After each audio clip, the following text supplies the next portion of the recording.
नमस्कार, देश दुनिया की ताजा और महत्वपूर्ण खबरों के साथ आपका स्वागत है। आज के इस बुलेटिन में हम बात करेंगे अहमदाबाद विमान हादसे में इकलौते बचे यात्री की चमत्कारी कहानी की, आरबीआई के नए केवाईसी नियमों से मिलने वाली राहत की, बिहार में 2025 के चुनाव को लेकर गिरिराज सिंह के बड़े बयान की, जम्मू कश्मीर में उमर अब्दुल्ला की पूर्ण राज्य की मांग की और अमरनाथ यात्रा से कश्मीर में पर्यटन को मिलने वाले बढ़ावे की। साथ ही जानेंगे सोने चांदी की कीमतों ने कैसे छुआ नया आसमान। तो चलिए शुरू करते हैं आज की खास बुलेटिन। अहमदाबाद विमान हादसा, ब्लैक बॉक्स डीवीआर मिला, 265 शव बरामद। अहमदाबाद में गुरुवार को हुए दिल दहला देने वाले विमान हादसे की जांच में एक बड़ा अपडेट सामने आया है। गुजरात एटीएस ने एयर इंडिया की फ्लाइट AI-171 के मलबे से डिजिटल वीडियो रिकॉर्डर यानी कि डीवीआर बरामद कर लिया है। ये डीवीआर हादसे के कारणों का पता लगाने में अहम सुराग दे सकता है, क्योंकि इसमें विमान के सीसीटीवी फुटेज रिकॉर्ड होते हैं। फॉरेंसिक टीम जल्द ही इसे जांच के लिए लेगी। अब तक 265 शव सिविल अस्पताल पहुंचाए जा चुके हैं, जिनमें से 241 यात्री और क्रू मेंबर, साथ ही मेडिकल हॉस्टल के 5 लोग शामिल हैं। पीएम नरेंद्र मोदी ने बीते दिन घटनास्थल का दौरा किया और प्रभावित परिवारों के प्रति संवेदना व्यक्त की है। टाटा ग्रुप ने मृतकों के परिजनों को 1 करोड़ रुपए की सहायता राशि देने का ऐलान किया है। जांच में ब्लैक बॉक्स और डीवीआर से हादसे की वजह जैसे इंजन फेलियर या तकनीकी खराबी या खुलासा होने की उम्मीद है। बिहार में विकास या जंगलराज, केंद्रीय मंत्री गिरिराज सिंह बोले 2025 का चुनाव तय करेगा भविष्य। बिहार की सियासत में हलचल तेज हो गई है। केंद्रीय मंत्री गिरिराज सिंह ने आरजेडी सुप्रीमो लालू प्रसाद यादव पर तीखा हमला बोला है। उन्होंने लालू यादव को मगरमच्छ करार देते हुए कहा कि बिहार को उनके जाल में नहीं फंसना चाहिए। गिरिराज ने दावा किया कि 2025 का विधानसभा चुनाव बिहार के लिए निर्णायक होगा। यह तय करेगा कि राज्य विकास की राह पर चलेगा या फिर जंगल राज की ओर लौटेगा। साथ ही उन्होंने नीतीश कुमार के नेतृत्व वाली एनडीए सरकार की तारीफ की और कहा कि इसने बिहार में विकास की गति को तेज किया है। बता दें कि गिरिराज ने बिहार को पश्चिम बंगाल जैसी स्थिति से बचाने की अपील की और जनता से एनडीए को वोट देने का आग्रह किया। दूसरी ओर आरजेडी ने इन बयानों को राजनीतिक स्टंट करार दिया। अहमदाबाद प्लेन हादसे में इकलौते बचे यात्री की कहानी, पीएम मोदी ने की मुलाकात। अहमदाबाद में हुए दिल दहला देने वाले घटना एयर इंडिया विमान हादसे में सिर्फ एक यात्री जिंदा बचा। 39 साल के विश्वास कुमार रमेश भारतीय मूल के ब्रिटिश नागरिक जो सीट नंबर 11A पर बैठे थे, उन्होंने अपनी आप बीती सुनाई। उन्होंने बताया, उड़ान भरने के 30 सेकंड बाद तेज धमाका हुआ, दरवाजा टूटा और मैं सीट समेत बाहर गिर गया।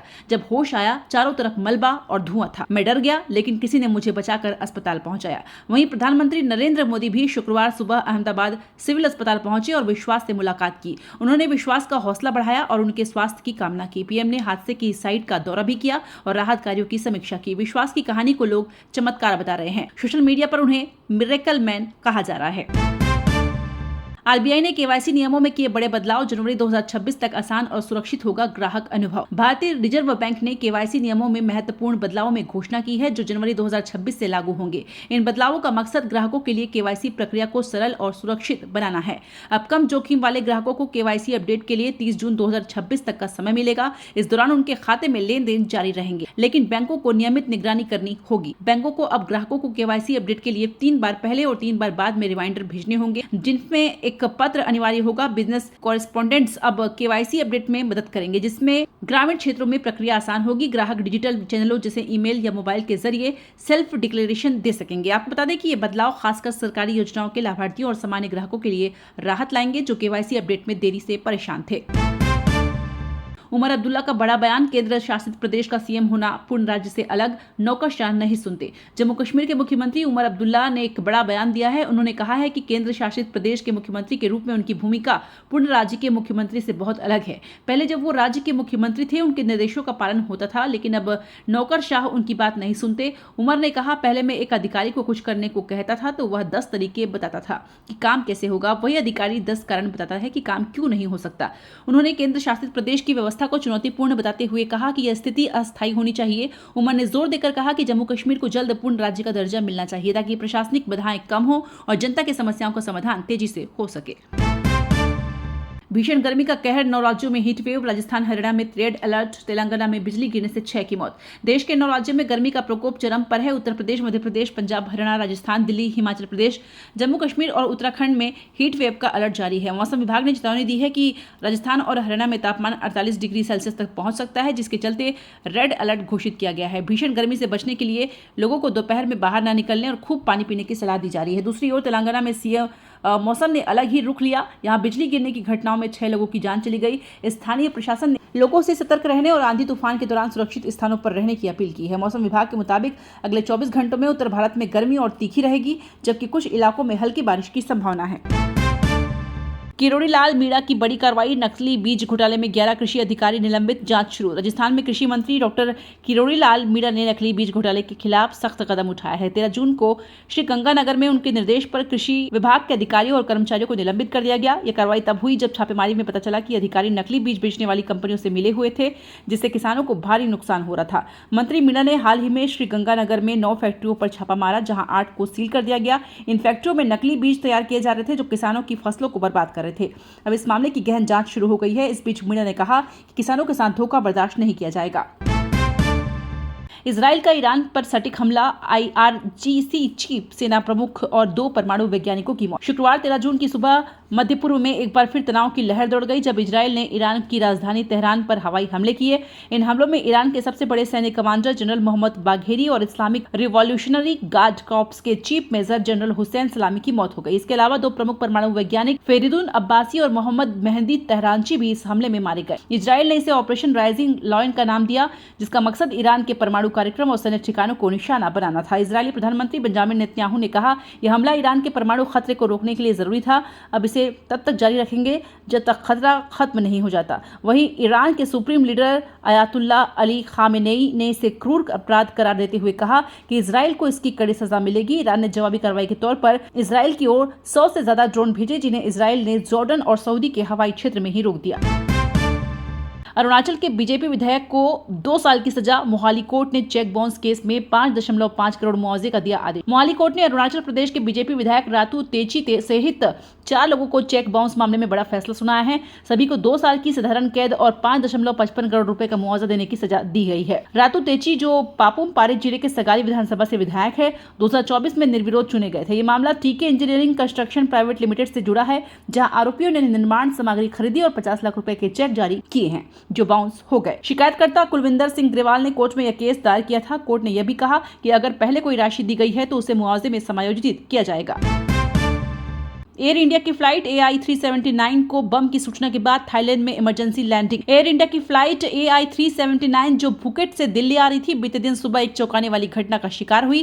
फ्लाइट में 156 यात्री सवार थे। जब उड़ान के दौरान बम की सूचना मिली, खबर मिलते ही पायलट ने तुरंत फैसला लिया और फ्लाइट को वापस फुकेट इंटरनेशनल एयरपोर्ट पर सुरक्षित उतार लिया। फ्लाइट ने सुबह 9:30 बजे उड़ान भरी थी, लेकिन अंडमान सागर के ऊपर चक्कर लगाने के बाद 11:38 पर वापस लैंड कर दी गई। थाईलैंड के हवाई अड्डा अधिकारियों ने तुरंत आपातकालीन योजना लागू की। सभी 156 यात्रियों को सुरक्षित विमान से बाहर निकाला गया। प्रारंभिक जांच में कोई संदिग्ध वस्तु नहीं मिली। आपको बता दें कि यह घटना ऐसे समय में हुई है जब एक दिन पहले ही अहमदाबाद में एयर इंडिया की एक अन्य फ्लाइट के हादसे ने सबको झकझोर दिया था। भारतीय विमानन क्षेत्र में पिछले साल भी कई ऐसी धमकियों की झूठी खबरें सामने आई थी। फिलहाल स्थिति नियंत्रण में है और यात्रियों की सुरक्षा सुनिश्चित की गई है। चरणजीत चन्नी का आप पर तीखा हमला, महिलाओं को 1000 रुपए का वादा अधूरा, 40 महीने बाद भी खाली हाथ। पंजाब के पूर्व मुख्यमंत्री और कांग्रेस नेता चरणजीत सिंह चन्नी ने आप सरकार पर जमकर निशाना साधा। उन्होंने कहा कि आपने 2022 के चुनाव से पहले पंजाब की महिलाओं को हर महीने 1000 रुपए देने का वादा किया था, लेकिन 40 महीने बीत जाने के बाद भी एक भी रुपया नहीं दिया गया। चन्नी ने इसे वोट बटोरने की सियासी चाल बताई और कहा कि आपकी नीतियां सिर्फ झूठे वादों पर टिकी है। उन्होंने आगे कहा कि पंजाब की जनता अब आपके खोखले दावों से तंग आ चुकी है। शिक्षा, स्वास्थ्य और बेरोजगारी जैसे मुद्दों पर भी सरकार नाकाम रही है। चन्नी ने लोगों से अपील की है कि वे सच को पहचानें और भविष्य में ऐसी पार्टियों को सबक सिखाएं। हालांकि आपकी ओर से अभी इस बयान पर कोई जवाब नहीं आया है। बिहार पुलिस में क्रांतिकारी बदलाव, सीबीआई दिल्ली पुलिस की तर्ज पर कोर्ट प्रभारी और नायब की तैनाती से कानून व्यवस्था में सुधार। बिहार पुलिस अब नए रंग रूप में नजर आएगी। सीबीआई और दिल्ली पुलिस की तर्ज पर बिहार पुलिस में बड़े बदलाव की शुरुआत हो रही है। अपराध पर लगाम कसने और न्याय प्रक्रिया को तेज करने के लिए कोर्ट प्रभारी और कोर्ट नायब की व्यवस्था लागू की गई है। ये अधिकारी थानों में तैनात होंगे और कोर्ट से जुड़े मामलों को समय पर निपटाने में मदद करेंगे। आपको बता दें कि इस कदम से पुलिस और कोर्ट के बीच बेहतर समन्वय होगा, जिससे मामलों का निपटारा तेज होगा। बिहार गृह विभाग का कहना है कि यह पहल कानून व्यवस्था को और मजबूत करेगी। पुलिस महानिरीक्षक दलजीत सिंह ने बताया कि कोर्ट प्रभारी और नायब सुनिश्चित करेंगे कि आदेशिकाओं का निष्पादन समय पर हो। इससे आम लोगों को न्याय जल्द मिलेगा और पुलिस की कार्यक्षमता बढ़ेगी। महबूबा मुफ्ती की अपील, अमरनाथ यात्रा से कश्मीर में बढ़े पर्यटन, कश्मीरी बने तीर्थयात्रियों के रक्षक।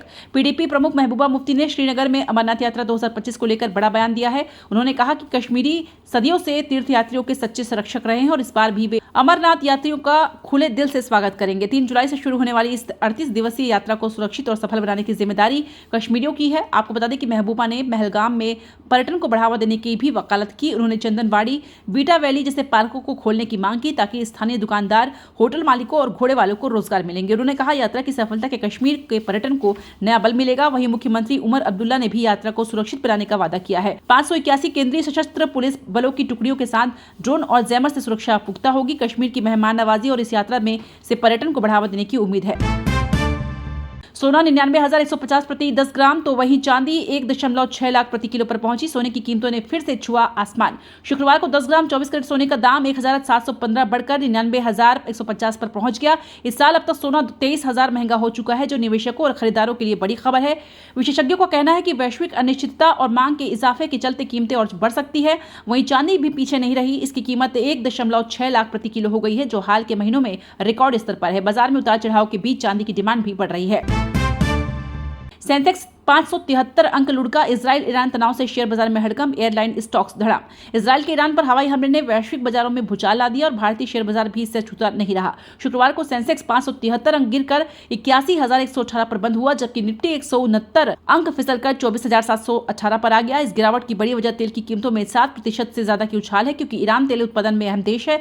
एयरलाइन कंपनियों के शेयरों पर सबसे ज्यादा मार पड़ी, क्योंकि बढ़ती तेल कीमतों से उनकी लागत बढ़ेगी। इसके अलावा एयर इंडिया के अहमदाबाद में हुए विमान हादसे ने भी विमानन शेयरों पर दबाव डाला। निवेशकों में डर का माहौल है, क्योंकि ईरान ने जवाबी कार्रवाई की चेतावनी दी है। तो उम्मीद है आज की ये बुलेटिन आपको पसंद आई होगी। कमेंट में जरूर बताइए कि कौन सी खबर ने आपको सबसे ज्यादा सोचने पर मजबूर किया या सबसे ज्यादा चौंकाया। अगर आपको ये वीडियो जरा भी दिलचस्प लगी हो तो इसे अपने दोस्तों, परिवारों और ग्रुप्स में जरूर शेयर करें। ऐसे ही ताजा, सटीक और असरदार अपडेट्स के लिए हमारे चैनल को सब्सक्राइब करना ना भूलें और हाँ, बेल आइकन को जरूर दबाएं ताकि अगली बड़ी खबर आपसे छूट न जाए। तब तक के लिए अपना और अपनों का ध्यान रखें। मिलते हैं जल्द ही एक नई बुलेटिन के साथ। ढेर सारी शुभकामनाएं।